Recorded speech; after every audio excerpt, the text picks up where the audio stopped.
My warmest greetings to the alumni of Yeshiva Earl Chanan Chabad.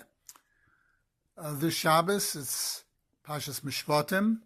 It's also Shabbos Mevarchim of Adar.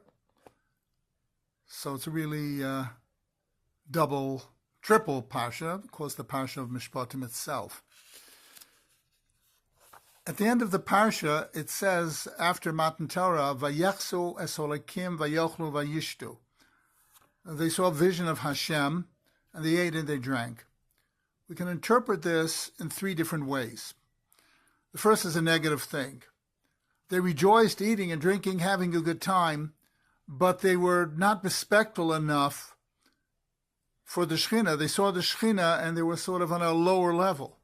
So that's an example of the Gashmistic joy that causes you to not have enough respect for the spiritual.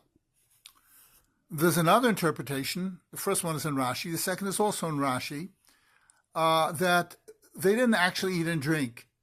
They experienced the understanding of the Shekhinah, and they delighted in it as if they had eaten and drunk.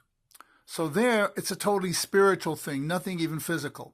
In fact, the Gemara in Brachos Daf Yud Zayin learns from here the idea of Olam Haba, that in the next world there's no achila, no shtia, no eating or drinking, nen and mizev Shechina. So they experienced like a foretaste of Mashiach's time, a foretaste of the Olam Haba, when they so-called ate and drank.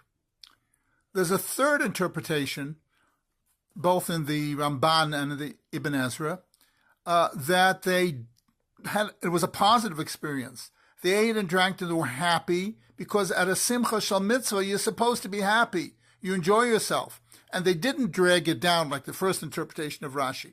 On the contrary, as the Ramban says, the simcha shel Torah, you're supposed to celebrate. So those are the three interpretations. I might add on my own, if you'll pardon me, that on Purim, we have the ultimate physical simcha, adalo yada.